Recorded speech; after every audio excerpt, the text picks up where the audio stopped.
Om Ajnanatimirandhasya Jnananjanashalakaya Chakshurunmilitam Yena Tasmai Shri Gurave Namaha. Nama Om Vishnupadaya Krishna Presthaya Bhutale Srimate Bhaktivedanta Swamin Niti Namine. Namaste Saraswate Deve Gauravani Pracharine Nirvishesha Shunyavadi Paschatya Deshatarine. Jai Shri Krishna Chaitanya Prabhu Nityananda Shri Advaita Gadadhara Srivasadi Gaura Bhakta Vrinda. Hare Krishna Krishna Krishna Hare Hare Hare Rama Rama Rama Hare Hare. Om Namo Bhagavate Vasudevaya. Narayanam Namaskritya Naram Chaiva Narottamam Devim Saraswatim Vyasam Tato Jayam Mudirayet. In this session, we'll be discussing from the third verse of the 16th chapter of the first canto of Srimad Bhagavatam. Ajahara Ashwamedham Strin Gangayam Bhuri Dakshinan Sharadvatam Gurum Krutva Deva Yatrakshi Gocharaha. The meaning of this verse is Maharaj Parikshit, after having selected Kripacharya for guidance as his spiritual master, performed 3 horse sacrifices on the banks of the Ganges. These were executed with sufficient rewards for the attendants. And at these sacrifices, even the common man could see demigods. So in the purport, Srila Prabhupada says, it appears from this verse that interplanetary travel by the denizens of higher planets is easy.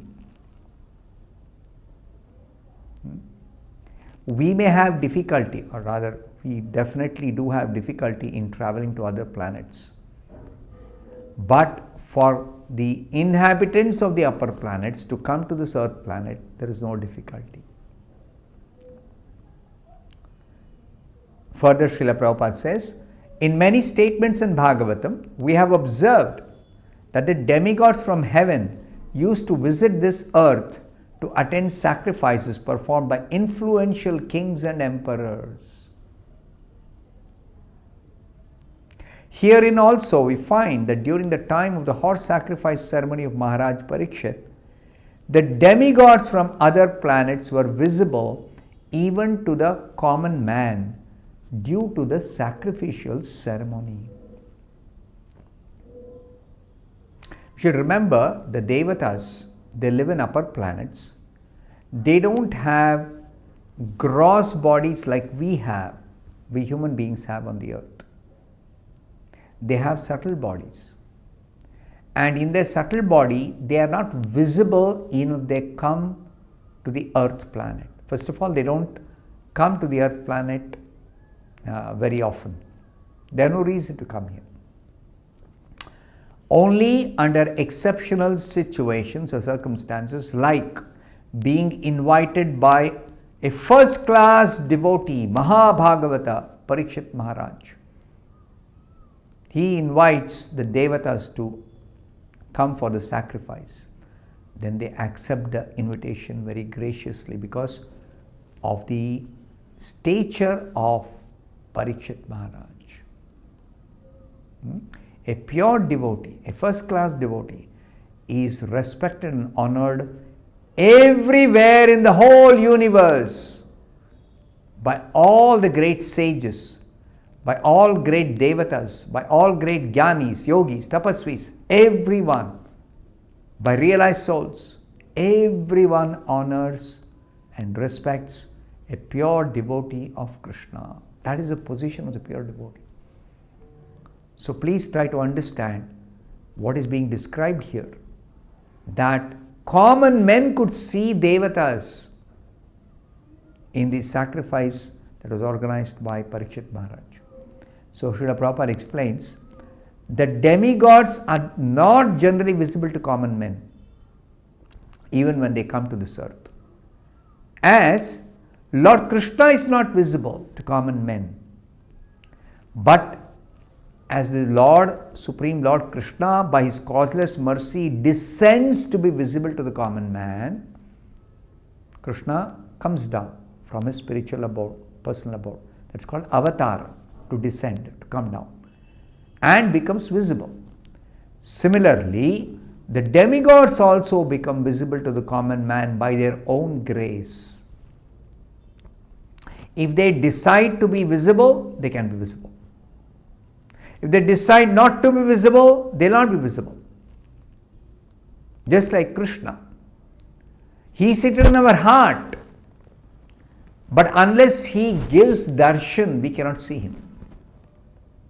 Or even when Krishna was present on the earth 5000 years back, only if He decided to become visible for the common man, He would be visible. Otherwise, they could not see Him. Because Krishna's form or body is completely spiritual. It's not material like our body.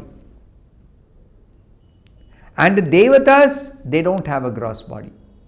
So therefore, neither the Devatas nor Krishna are visible to ordinary people, to common people's sight on this earth. If they decide to become visible, they can be seen by common people. All those celestial beings, means those living in heavenly planets, are not visible to the naked eyes of the inhabitants of this earth. It was due to the influence of Maharaj Parikshit that the demigods also agreed to be visible. The kings used to spend lavishly during such sacrifices as a cloud distributes rains. So this is very significant. The kings used to organize such sacrifices for the welfare of the entire citizens. Now, in such sacrifices, it was an important aspect of pleasing the Devatas, the sages, the Brahmanas, learned Brahmanas, who direct the king how to perform the sacrifice. Their satisfaction is very, very important to get the full benefit of the sacrifice, to derive the benefit. So one of the aspects of the king performing sacrifice successfully is that the king will spend very, very liberally, and the description given here is by Srila Prabhupada is, just like a cloud distributes rains, similarly the kings would spend during such sacrifices to give in charity to all the invitees. Now, Srila Prabhupada explains about cloud distributing rain. A cloud is nothing but another form of water. Or in other words, the waters of the earth transform into clouds. What is a cloud? After all, water evaporated by the sun forms the cloud, which is got water in the form of water vapor. Similarly, and those water vapor, when they condense, then the clouds pour down rain. That's the system, arrangement of the Supreme Lord in this material world. Similarly, the charity made by the kings in such sacrifices are but another form of the taxes collected from the citizens. Where will the king spend from? From the taxes he collects from the citizens. And what will he spend for? He'll spend for giving back the benefit to the citizens. How will the citizens benefit if the king spends for a sacrifice? The result of the sacrifice is all prosperity for the citizens, all types of prosperity. So the citizens benefit by the king performing sacrifices properly, and the king gives sufficient charity to the deserving, qualified brahmanas, sages, like that. But as the rains fall down very lavishly and appear to be more than necessary, The charity made by such kings also seems to be more than what the citizens need.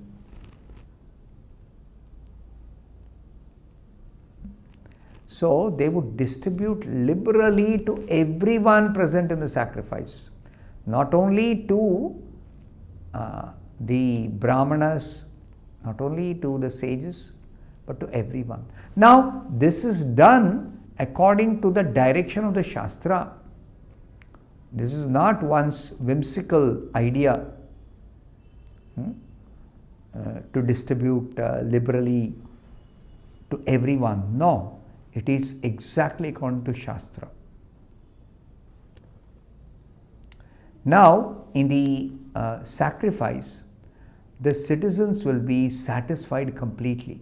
So, Srila Prabhupada says, satisfied citizens will never organize agitation against the king, and thus there was no need in changing the monarchical state.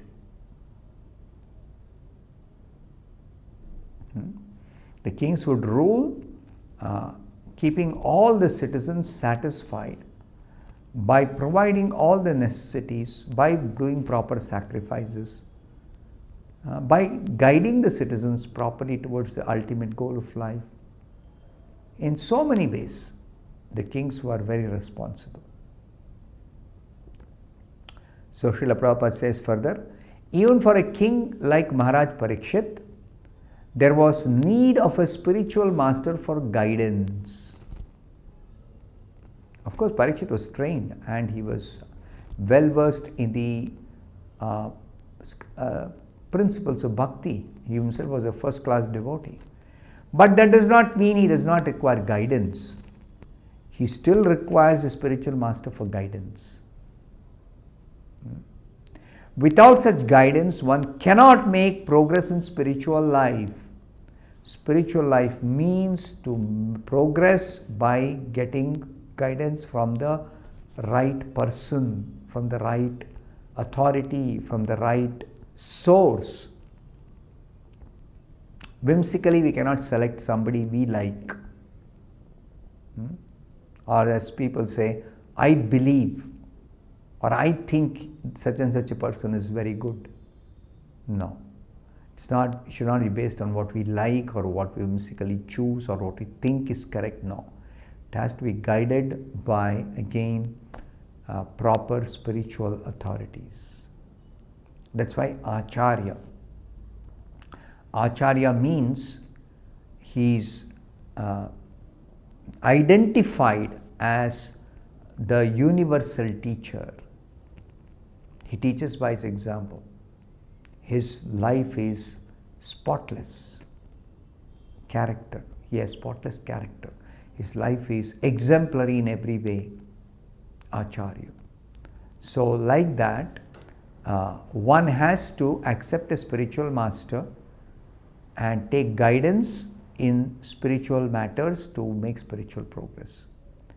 The spiritual master must be bona fide,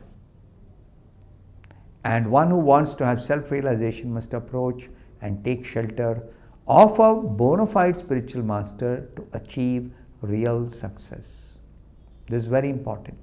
Success is possible only if one has got a proper bona fide spiritual master. There are qualifications. Just like a bona fide spiritual master should be a Vaishnava. Avaishnava gurur nasyat Vaishnava shubhacho guru. Vaishnava, irrespective of the background of the spiritual master, if he is a Vaishnava, a pure devotee, then such a pure devotee is a suitable spiritual master, bona fide spiritual master. I'll stop here. Thank you very much. Hare Krishna.